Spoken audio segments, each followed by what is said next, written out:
Je suis très heureux d'être au milieu de vous ce matin. Bible et politique, c'est le titre du partage que je souhaite vous apporter ce matin. Ces derniers mois, ces dernières semaines sont rythmés par des multiples rebondissements politiques et forcément on entend parler autour de soi, qu'on s'y intéresse ou non, de tel programme, de tel parti, de tel candidat. Les médias en parlent souvent, et que l'on parle d'un maire, d'un député, d'un ministre ou d'un président, la politique n'est pas loin. Donc la définition de la politique, vous la connaissez tous, je la rappelle, c'est tout ce qui est relatif à l'organisation du pouvoir dans un État, la manière de gouverner quand on détient le pouvoir grâce à des institutions politiques. Dans les églises, et je pense dans celle d'Annemasse également, le règlement intérieur stipule en général qu'il est interdit de faire de la politique, c'est-à-dire de parler pour soutenir ou démonter tel programme ou idéologie politique. Alors, en tant que chrétien vivant dans le monde sans être du monde, quelle attitude doit-on avoir avec la politique? Je pense que chacun d'entre vous a son idée, mais je vous propose de voir dans la parole de Dieu comment ce sujet est abordé. L'Ancien Testament, il regorge de rois qui, par principe, exerçaient le pouvoir sur leur royaume. Alors aujourd'hui, quelques pays d'Europe ont encore des rois, l'Espagne, la Belgique, la Grande-Bretagne, mais ils ne s'occupent pas de gouverner les affaires courantes de l'État de leur pays. Leur titre de roi est simplement honorifique. Par contre, les différents rois d'Israël, que l'on peut voir dans l'Ancien Testament, gouvernaient le pays, avec des ministres nommés par leurs soins, et l'armée était sous leur commandement direct. Le livre des rois, que je vous encourage à lire, même s'il est long, retrace le règne, l'histoire, le comportement de différents rois d'Israël et de Juda, présentés sur une durée de plusieurs siècles. Alors, certains sont connus, vous avez entendu le nom de ces rois, Saül, David ou Salomon, il y en a beaucoup plus qui sont moins connus. Éla, Benahem, Athalie était une reine, il y avait même des reines. La plupart héritaient leur trône, mais tous ne gouvernaient pas de la même manière. Certains rois, certaines reines étaient désignés par Dieu, par l'intermédiaire d'un prophète. En fait, on ne choisissait pas de devenir roi, on l'était le plus souvent par descendance. Par contre, ce qui pouvait dépendre de chacun de ces rois, c'était leur attitude vis-à-vis de l'Éternel. Et là, il y avait deux variables. Le roi fit ce qui est mal aux yeux de l'Éternel, ou le roi fit ce qui est droit aux yeux de l'Éternel. Si vous lisez le livre des rois, vous verrez ces deux variables se répéter. Cette attitude de soumission ou de non-soumission devant l'Éternel entraînait soit la prospérité militaire et économique, soit les défaites au combat face aux ennemis, et des crises économiques, voire même des crises sanitaires. Donc le facteur principal qui déterminait leur façon d'exercer le pouvoir et la gouvernance du pays était leur respect ou non aux préceptes de Dieu. Le récit descriptif du livre des rois nous montre des directions très différentes prises par des dirigeants et donc des politiques et des conséquences tout aussi différentes. Mais le résultat des courses, pour ce peuple élu de Dieu, est malgré tout l'exil de tous les habitants vers des territoires païens. Les politiques de tous ces rois ont conduit à la propre disparition de leur pays et de leur territoire.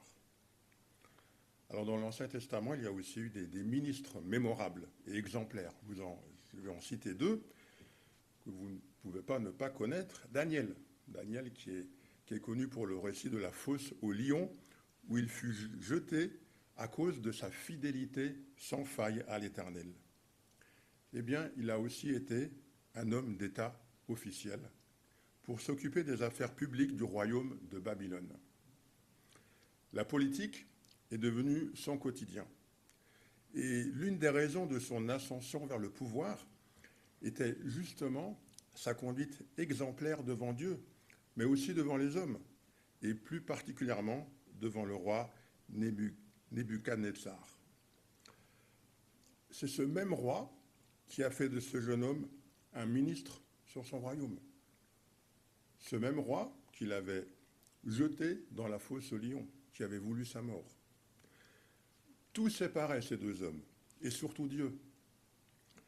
Et la prospérité de Babylone, eh bien, était l'une des conséquences de la politique menée par Daniel, le serviteur de l'Éternel. Et vous connaissez également Joseph. Joseph, qui a aussi été un homme d'État remarquable. Alors c'était avant de devenir ce ministre important. C'était le 11e fils de Jacob, donc il avait 10 frères. Et ses frères étaient très jaloux du favoritisme qu'avait leur père envers ce petit dernier. Et tout le monde se souvient de ce récit où les 10 frères décident, d'un commun accord, de vendre leur jeune frère Joseph comme esclave à des marchands madianites. Puis il fut revendu en Égypte au chef des gardes du Pharaon, lorsqu'il avait une vingtaine d'années. Et une douzaine d'années plus tard, ce même Joseph est nommé surintendant des greniers royaux et ministre d'État, c'est-à-dire un des personnages officiels les plus proches du souverain. La politique qu'il mena permit à l'Égypte non seulement de survivre à une famine terrible, mais en plus à enrichir le pays grâce à cette même famine. Et une fois encore, tout comme avec Daniel, tout séparait Joseph et Pharaon. Leur origine, pour commencer, mais aussi leur Dieu. Les Égyptiens avaient plusieurs divinités. Mais la parole de Dieu était la clé de la réussite de la politique menée par ces deux hommes d'État uniques en leur genre, Daniel et Joseph. En fonction à leur poste chargé d'affaires d'État, leur politique a été bénie. Et ils ont pris pour eux la promesse faite à Josué par l'Éternel. Je vous invite à lire dans le livre de Josué, dans le chapitre 1er, le verset 8, un verset qu'on lit souvent lorsque un jeune couple se marie, que ce livre de la loi ne s'éloigne pas de ta bouche. Médite-le jour et nuit pour agir fidèlement selon tout ce qui est écrit. C'est alors que tu auras du succès dans tes entreprises. C'est alors que tu réussiras. Alors que leur appartenance au Dieu d'Israël aurait dû être un frein à leur ascension, elle est devenue au contraire une source de bénédiction dans la politique menée durant leur fonction. Eh bien, pensons cela dans nos propres vies. Alors, l'Ancien Testament, il est riche d'exemples de serviteurs de Dieu engagés à un moment de leur vie dans la politique d'un État. Bien des hommes fidèles au Seigneur sont encourageants dans les résultats obtenus par leur engagement au service de leur pays. Le Nouveau Testament, par contre, c'est différent. J'ai eu beau chercher, on ne trouve pas d'exemple de disciples ou d'autres serviteurs de Jésus ouvertement engagés dans la gouvernance d'un État. Les quelques hommes ayant une responsabilité dans ce domaine ont un profil bien différent d'un Daniel, d'un Salomon ou d'un roi David. Alors il y a Hérode le Grand, tristement célèbre pour avoir donné l'ordre de massacrer tous les enfants en dessous de 2 ans de Bethléem.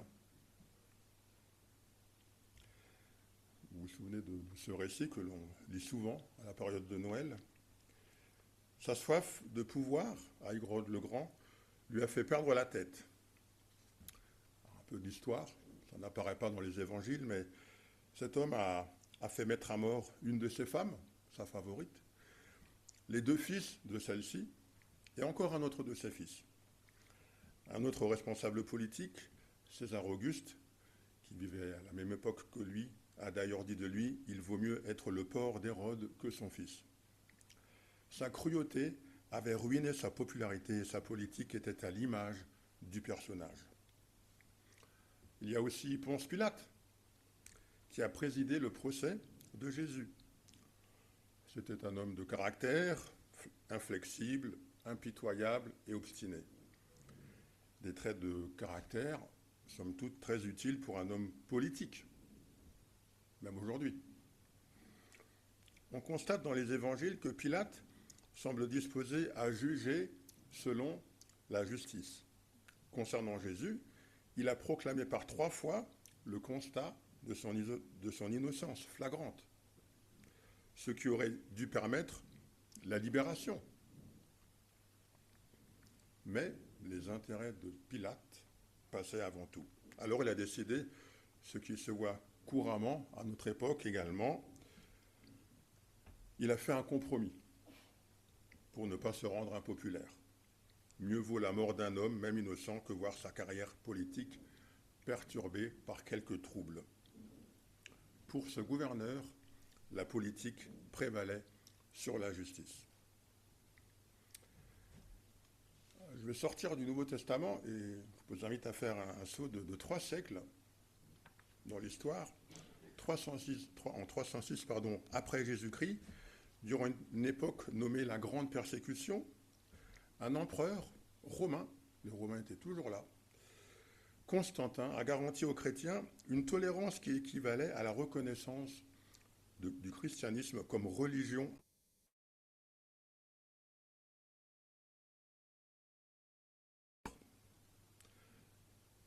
Constantin a fait de Constantinople, qui s'appelait aussi Byzance, la nouvelle capitale de l'Empire romain. Capitale de l'Empire romain. Et cette ville est devenue, au fil du temps, cette ville que l'on appelle aujourd'hui Istanbul, que vous connaissez tous, en Turquie. Et c'est donc bien un homme politique qui a fortement influencé le développement du christianisme. Et c'est intéressant de voir comment Dieu a fait évoluer l'histoire de cette ville de Constantinople en quelques siècles, passé du berceau du christianisme à Istanbul que l'on connaît actuellement. Je propose de refaire un autre grand saut dans l'histoire. Alors là, on arrive dans les années 2000. Entre 2001 et 2009, George Bush est président des États-Unis d'Amérique. Difficile d'entendre pour un citoyen français laïque qu'avant d'accéder à cette fonction, cet homme était alcoolique. Et que son témoignage raconte que c'est par la nouvelle naissance en Jésus-Christ qu'il est sorti de cette dépendance. Et comme on peut le voir à travers l'histoire, eh bien, toutes ces personnes engagées dans la politique, avec des parcours bien différents, ont pu influencer à un moment donné la situation de leur pays et de leur société. Rois, présidents, ministres, députés, adjoints, un engagement politique peut avoir une influence sur l'histoire et sur la société. Comment d'ailleurs un roi ou un chef d'État pourrait-il d'ailleurs être efficace et utile sans être actif en politique, c'est-à-dire sans gouverner de telle ou de telle manière? C'est obligé. Et il y a un roi qui ne s'est pas engagé en politique, il s'agit du roi des Juifs, Jésus. Il est né avec ce titre. Où est le roi des Juifs qui vient de naître? C'est la question qu'ont posée les mages d'Orient dans le livre de Matthieu. Le roi Hérode aussi lui-même, dont j'ai parlé tout à l'heure. Où est ce roi des Juifs qui vient de naître? Il n'était pas né du tout d'un roi ou d'une reine, mais il était déjà roi des Juifs, il était appelé roi des Juifs dès sa naissance. Et même le roi Hérode en a déjà eu peur. Il est mort avec ce titre. Pilate, Ponce Pilate, vous rappelez-vous, il a fait une inscription qu'il place sur la croix et qui était ainsi conçue: Jésus de Nazareth, roi des Juifs. Et Jésus s'est présenté lui-même avec ce titre. Souvenez-vous, Jésus comparut devant le gouverneur. Le gouverneur, donc encore une fois Ponce Pilate, l'interrogea en ces termes: es-tu le roi des Juifs? Au moment de son procès. Et Jésus lui répondit: tu le dis, je suis le roi des Juifs.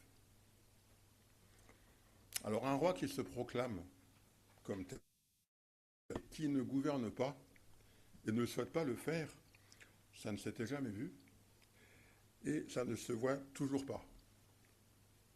Même quand il était devant un choix d'ordre politique, la réponse de Jésus restait neutre. Quand les pharisiens lui demandent s'il fallait payer l'impôt, qu'on appelait à son époque le tribut de César, sa réponse était déroutante, car pas politique. Il ne cherchait pas à défendre quoi que ce soit. Rendez donc à César ce qui est à César, et à Dieu ce qui est à Dieu. Et étonné de cette réponse, les Hérodiens à l'époque, c'était le parti politique juif qui soutenait les Romains, eh bien, ils sont partis. Ils se sont en allés. On attend d'un chef politique du patriotisme, le combat pour la liberté de son peuple. Il pourrait dénoncer la tyrannie de l'occupation romaine de son époque. Le trône de ce roi n'était pas terrestre. Lorsque Jésus est interrogé par Pilate lors de son procès, il répond en Jean au chapitre 18, les versets 36 et 37. C'est donc au moment où Jésus a été d'abord battu, où une couronne d'épines a été mise sur sa tête. Voilà ce que Jésus répond à Pilate: mon royaume n'est pas de ce monde. Si mon royaume était de ce monde, mes serviteurs auraient combattu pour moi, afin que je ne sois pas livré aux Juifs. Mais maintenant, mon royaume n'est point d'ici-bas.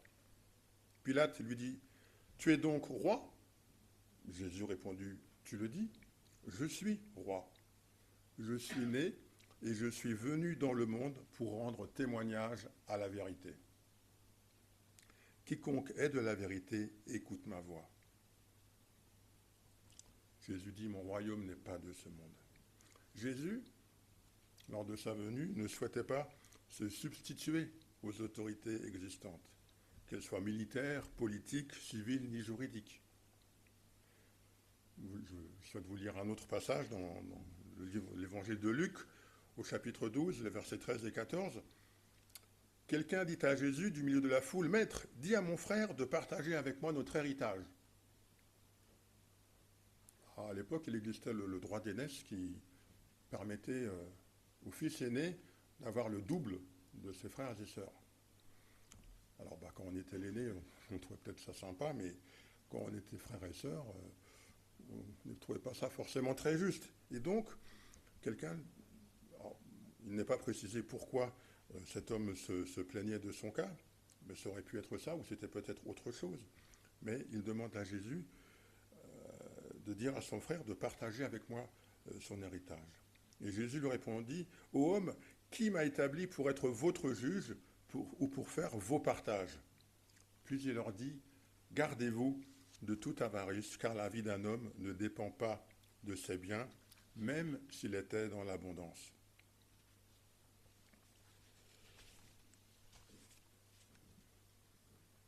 Donc une occasion de rendre justice selon les hommes, qu'il écarte à nouveau, car cela ne faisait pas partie des affaires de son père, pour lesquelles il était envoyé. Qui m'a établi pour être juge? Aucun homme ne l'avait établi pour être juge. Même si la sagesse divine lui aurait permis de résoudre ce problème, de répondre à cette question d'un homme, c'est pour accomplir la volonté de son père qu'il est venu.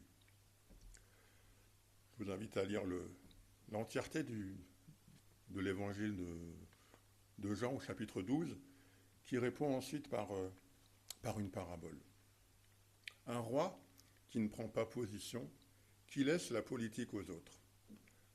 Mais un roi qui sait surtout que tout pouvoir donné à des hommes politiques sur cette terre est due à la souveraineté de Dieu. Je vous invite à lire dans le livre de Jean, au chapitre 19, les versets 6 à 12.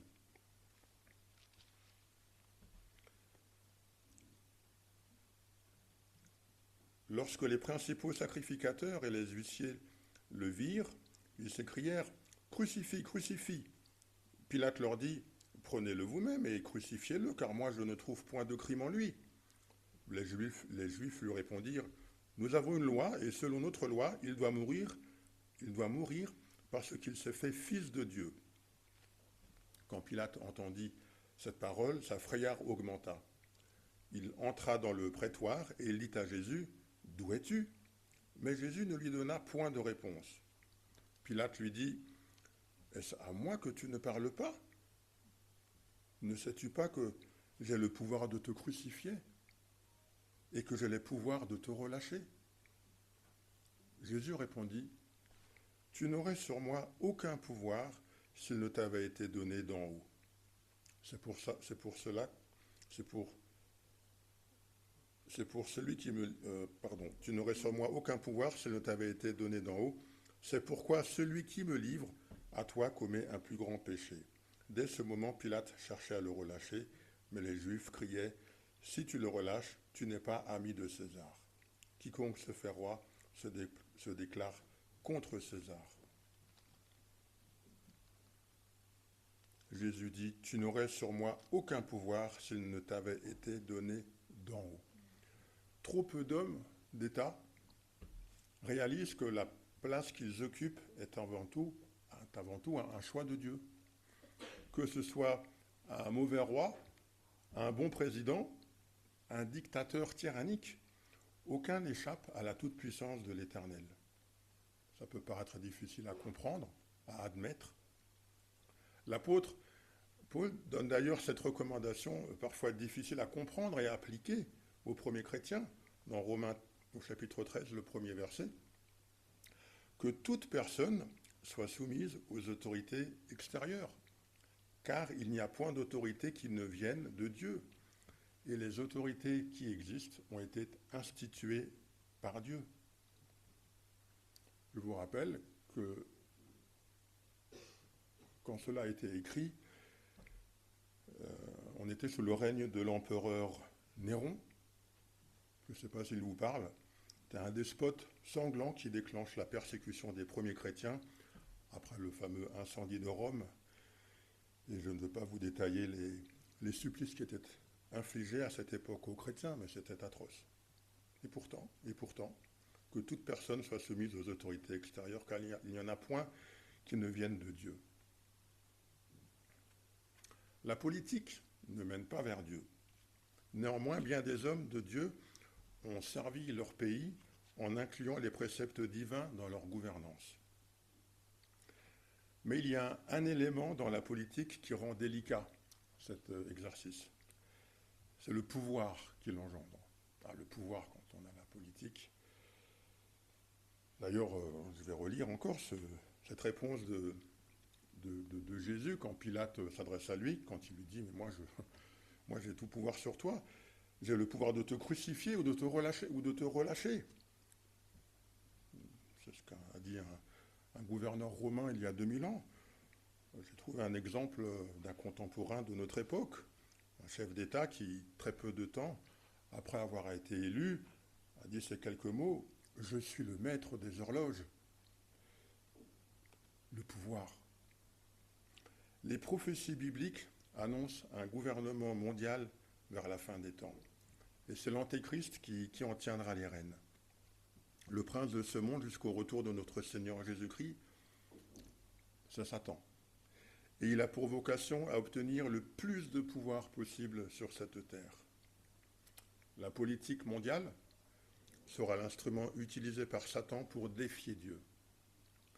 Alors ouvrons les yeux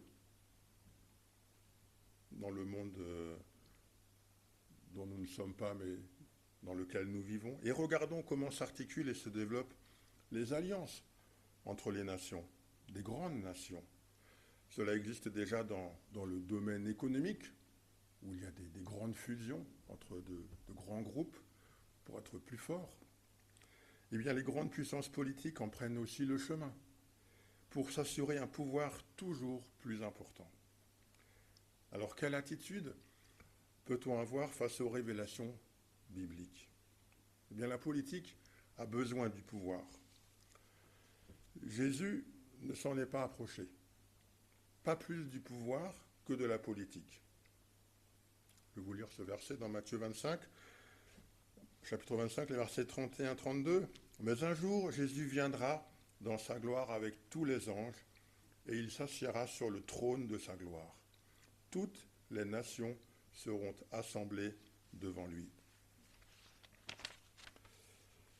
Toutes les politiques des hommes seront effacées par le pouvoir divin.